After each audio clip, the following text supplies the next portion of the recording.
Hello, beautiful souls. Kimberly here. Okay, this one is for those of you out there who are either coaches, advisors, looking to get into that space.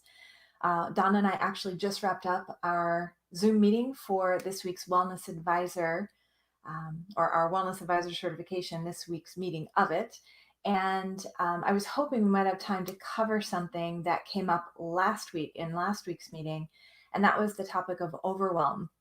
I didn't have time, so I thought I would just jump on. I've got my computer out, I'm set. So I just want to jump on because last week, an amazing member of our group, Mary Rose, asked the question, what if I am working with a client that just expresses they're overwhelmed? Like, what do I do?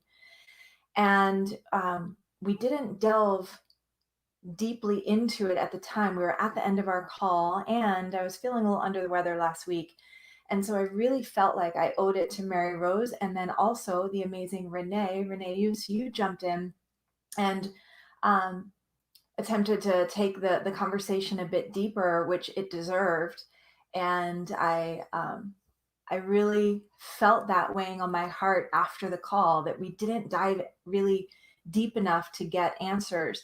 So I took some time to think about it over the next few days, and as I was feeling better and such. And this is a big thing. This comes up. So if you're a coach, you know this. If you're a wellness advisor or an advisor in some way, shape, or form, even in our daily relationships with friends and family, we have these kinds of conversations. So I thought through some of the experience that I've had in this area, in this space, and I wanted to be able to share it with you. So I took some notes that will hopefully help you, maybe even help you as you potentially face your own overwhelm, but then certainly whether it be in your role as an advisor, a coach, or in your personal relationships, give you an opportunity to support people there as well. So how do we coach? How do we advise people through overwhelm? Well, I've come to learn that overwhelm can come from, in my experience, four key places. Now, that doesn't mean that's an exhaustive list, what I'm going to share with you, but I found in the work that I've done that there are four key places it tends to come from. And keep in mind that they can often overlap as well. So the first thing that I'd like to say is, if you're going to have a conversation with someone and they're sharing with you that they are overwhelmed, I think that it can be really beneficial in any and all scenarios, regardless of where that overwhelm is coming from, what the source is, to first have a conversation where we gain a bit of acknowledgement and agreement that when we're coming from a place of overwhelm, we there we have a tendency to not be at our best. We tend to not make our best decisions. We tend to not do our best work. We tend to not be our best selves when we're in a place of overwhelm. And now, chances are, as you're talking to someone, they get that, they know that, but still, to surface that conversation, to gain agreement that it's worthwhile to see if we can move to the other side of it and kind of have that agreement in place, I've learned can be very beneficial.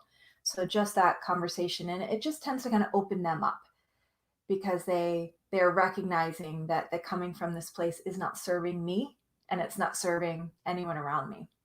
So the first source of overwhelm that I hear about a lot is, and have experienced a lot, maybe you have too, let me know, juggling too much. Juggling too much. I have too much on my plate.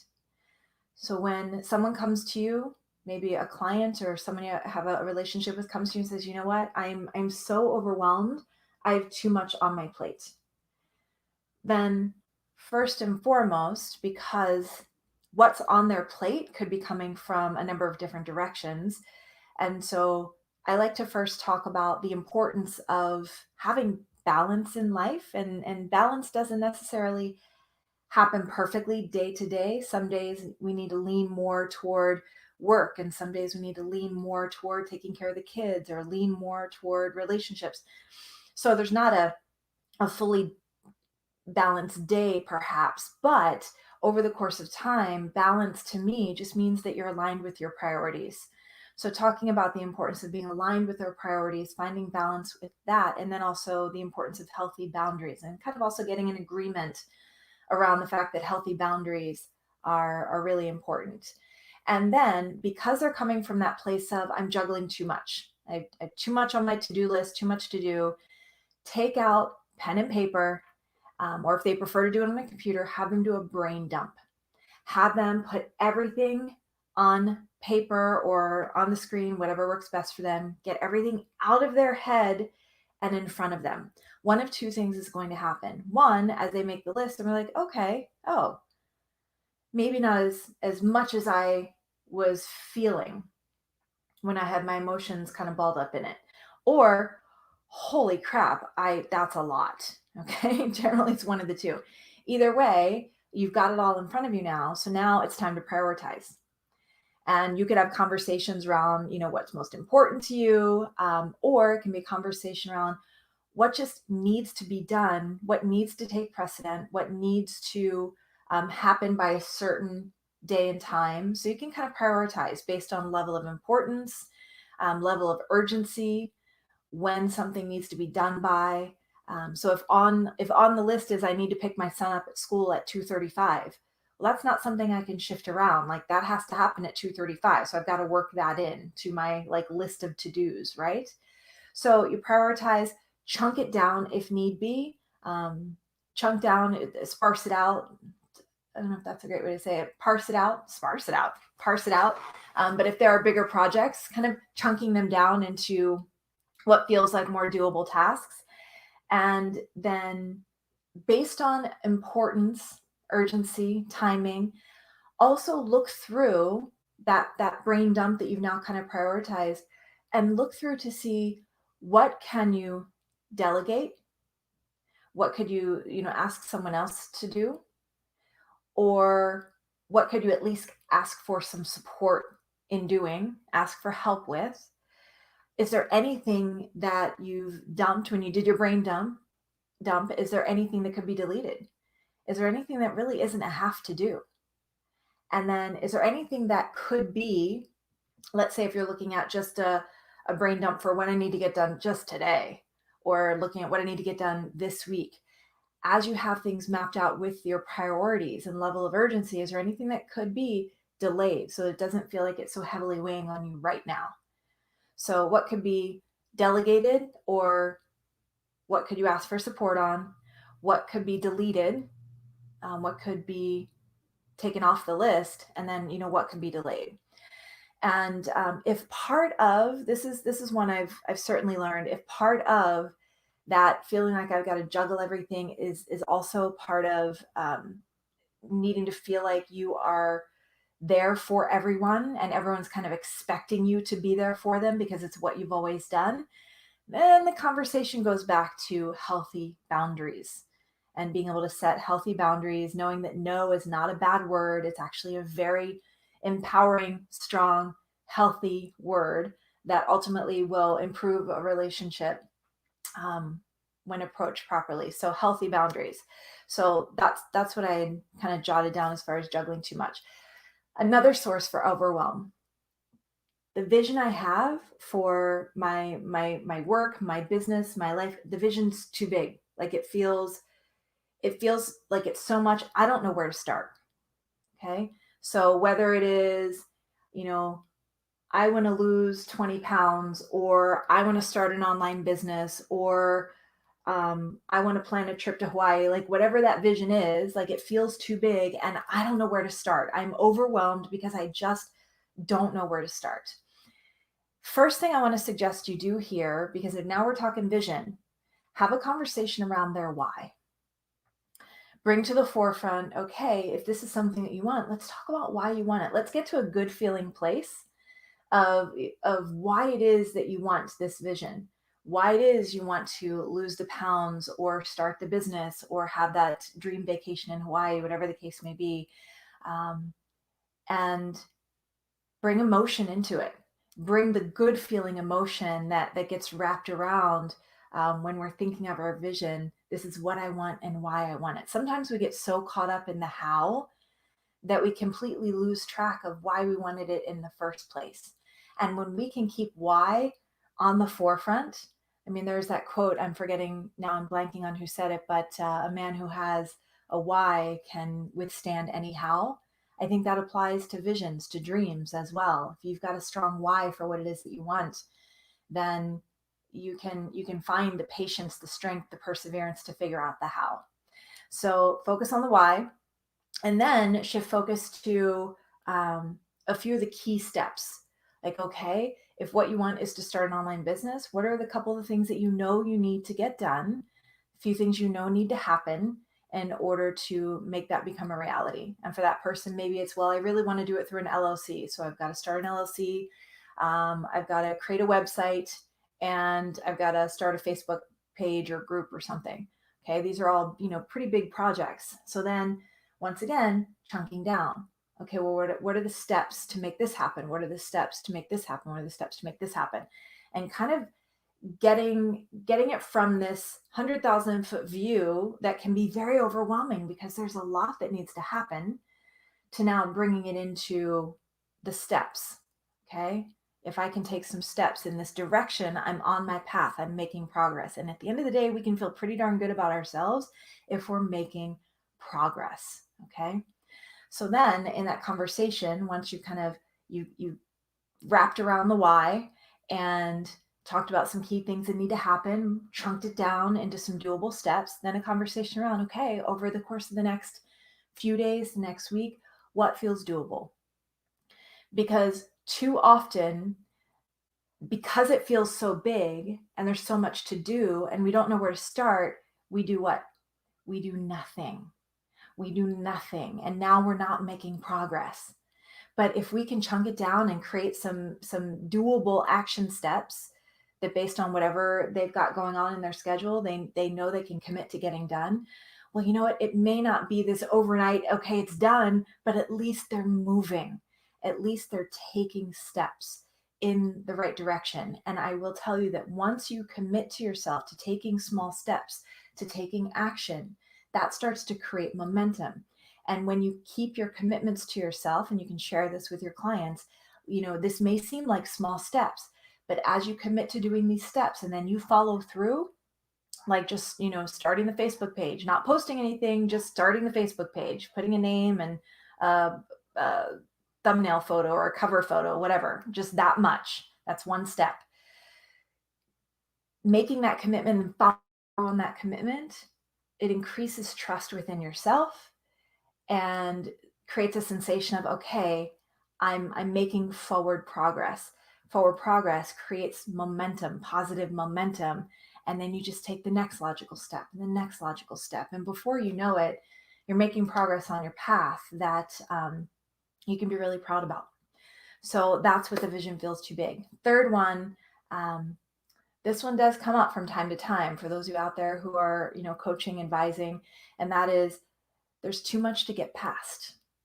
I feel overwhelmed because of the pain of my past, the pain of what I've been through, how I've been wronged, how I've been betrayed. It's just too much. I just can't let go. Well, for those of us who do this work, we know the importance of course, letting go. So this can be a challenging conversation to step into. I would suggest and have had good success with starting with well-being statements, okay? Regardless of anything you have ever been through, like, you're here now. Like, you made it through that. You have persevered. You have made it through 100% of every challenge, tribulation, betrayal that you've ever been faced with. You made it. You're here.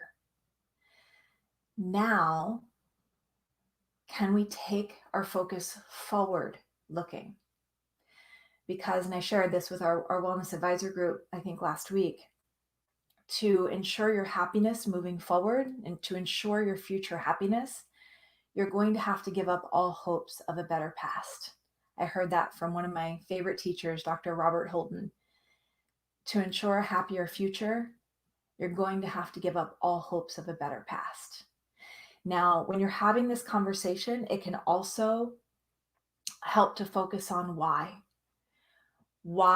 they may want to move forward, why they want to, instead of looking back and saying, ah, This is part of my experience. This is part of my story, and I hate it, and it's just too much. I can't let go. If we can shift to focusing on what I want in my life, how I want to be feeling in my life, and why, that can bring them to a better feeling place. And then, of course, in these kinds of conversations, a really important topic is forgiveness. And I will say, we do not forgive to express to someone, or to the world, if it was a situation and not a personal betrayal. We don't forgive to express that it was okay, that whatever happened happened. We do not forgive because it's the right thing to do. We don't forgive because we're good people. We forgive because it sets us free, and we deserve to be free. We forgive because we deserve to have a future that is not causing us to be shackled to our past. There is a quote by William B. Smedes that says, "To forgive is to uh, set free a prisoner, only to learn that that prisoner was you." So forgiveness leads to freedom. And sometimes that forgiveness is of another human being. Sometimes that forgiveness is of life circumstances, the world. And sometimes that forgiveness is of self. We need to forgive ourselves for our own mistakes and recognize that, you know what, the world's over it. We need to move forward too. And then last one I wanted to share with you is, and this is a big one. This is going to come up probably as much as the juggling too much and vision too big, but fear. It's the limiting beliefs, all those internal critics. And for those of you in the Wellness Advisor certification, we're going to be talking about, you're going to be getting to meet 7 critics, and we'll learn how to put them in their place. But when those critics get in your ear, what my friend Jody calls earworms, I'm sorry, my friend Jody, Jody, you're on my mind. But the earworms kind of get in, and you think, what if I fail? What if I disappoint myself? What if I let others down? What if I don't make it? This can be a really, really intense, and by that I mean powerfully beneficial conversation to start talking about just overall, just emotional well-being. Emotional well-being to me is the ability to shift perspective, regardless of what you're going through or what you're hearing as far as critics and such, and bring yourself to a perspective that will serve you moving forward in a positive way. It's not about wearing the rose-colored glasses and everything's okay. It's the ability to recognize that, yeah, this may be hard. This may be a challenging situation, time, thing I have to do, but I'm going to see the reality that it is, but now take a positive approach to moving forward. Because limiting beliefs can be pretty tricky, because a lot of us have had those voices in our head for many, many, many years. But keep in mind that a belief is nothing more than a thought that you keep thinking. A belief is just a thought that you keep thinking, which means since you have the ability to think new thoughts, you can shift beliefs. You absolutely can shift beliefs. So I think this is another opportunity to focus on why. Whether it is a particular goal or vision that they have for themselves, what I call an inspired goal, a dream they have for their life, that the fear is bubbling up because they want something and they're afraid. They're afraid they're not going to get it. They're afraid they're going to fail. We do have a choice. We can either focus on the reasons we want something, the why, or we can focus on all the things that could potentially keep us from getting it. All the things that could potentially be the obstacles that would hold us back from experiencing that dream we have for ourselves. And that is a choice. So let's talk about trying on the new choice. Okay? Talk about trying on really focusing on the why. What do you want and why? Why do you want it? What do you want and why do you want it? Why is it important to you? How would you feel if you moved through this fear? Because fear is real, okay? But for me, the acronym for fear is face everything and rise, okay? Let the fear be there, but let your faith in yourself And the dream that has been placed on your heart, whatever that may be, let that grow bigger than the fear. Because even with fear present, we can take action. Even with fear present, through faith and through our belief in ourselves and the future that we want for ourselves, for our family, etc., we can take steps toward it, even with fear. So fear's going to likely be there, and that's okay. Just don't let it get behind the wheel. Throw it in the back, maybe the way back. Okay? And focus on what you want, why you want it. And something that can be really powerful is helping them work into the vision. Okay? This thing that you want, that you're afraid. You're afraid of doing, you're afraid you might not get it, you're afraid of failing, you're afraid of disappointing. All the fears that can bubble up, those limiting beliefs that I'm not good enough, I'm not smart enough, I'm not strong enough. I want to start an online business, but I don't know the first thing. I went through that. I don't know anything about the technology. I don't, who am I to start this online thing? Like, what? Imposter syndrome. Who am I to think that I could be out there doing this like others are? So when all that stuff starts to bubble up, take a break from that and look forward to not only what you want and why you want it, but a full-blown picture of what will my life be like, look like, feel like when I have it.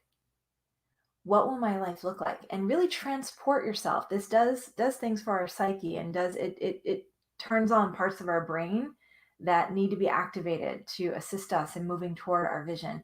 If you can actually take yourself there as if it is present tense. So instead of having them talk about, well, I want this and I will be doing this and I hope to be doing this, have them close their eyes, transport themselves with the power of their imagination. We just did this on our call a little bit ago for vision, and explain to you what they're doing. Present tense, I am doing this. I am with this person or these people. This is how I'm feeling. And really get them into that place of feeling what their life will be like. Should they move beyond the limiting beliefs. And, also remind them that these fears, these limiting beliefs, they exist for all of us.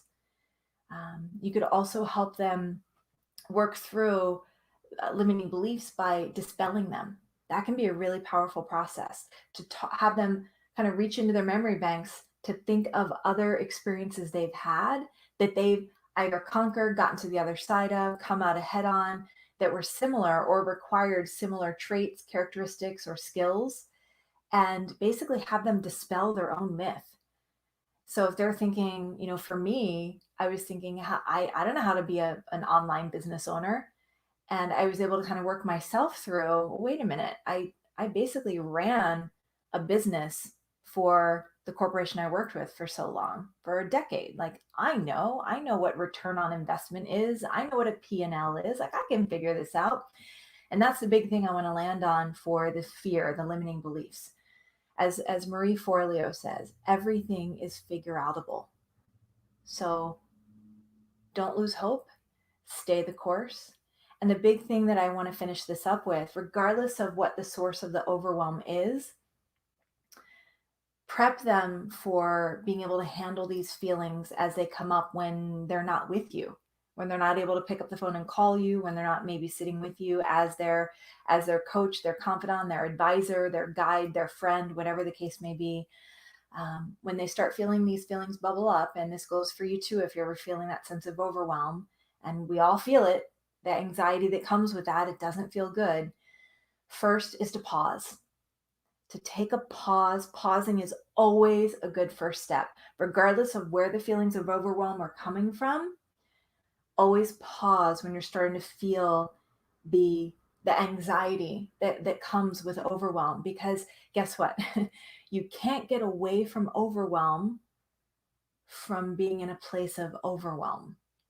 So you got to take a pause and somehow kind of extract yourself from whatever you're working in or what you're doing. Maybe go for a walk, listen to some music, take a bubble bath, take a 20-minute power nap, read a bit of a book, listen to a podcast, but just do something that maybe a presence practice, meditation, something that allows you to kind of hit the pause button. hit the pause button. Just that alone can help give you some perspective. And then they can dive into asking themselves some of the same questions that you work with them on. But the pause for perspective, and then really trying to look at all situations, to say, how can I move forward that would be um, most beneficial? How can I move forward from where I am in a positive way? So with that, I think I covered all the notes that I made, that I wanted to be able to share. And I decided to share it broadly because if it can help anyone out there, um, um, I hope it does. So, Mary Rose, thank you for bringing up this question. Renee, thank you for helping us know the importance of delving further into it. I really wanted to honor that the two of you brought this topic to the forefront. So that's why I wanted to take the time to share my thoughts with you here. So if you have any questions or anything that you want to add that you do for yourself or your clients, please take the opportunity to add that in the comments. I promise you, if you share from your heart, you will be inspiring others. And of course, you're free to share this as well. I'd love it. So have an amazing rest of your night, and know that until our paths cross again, I am sending you much, much love. Take care.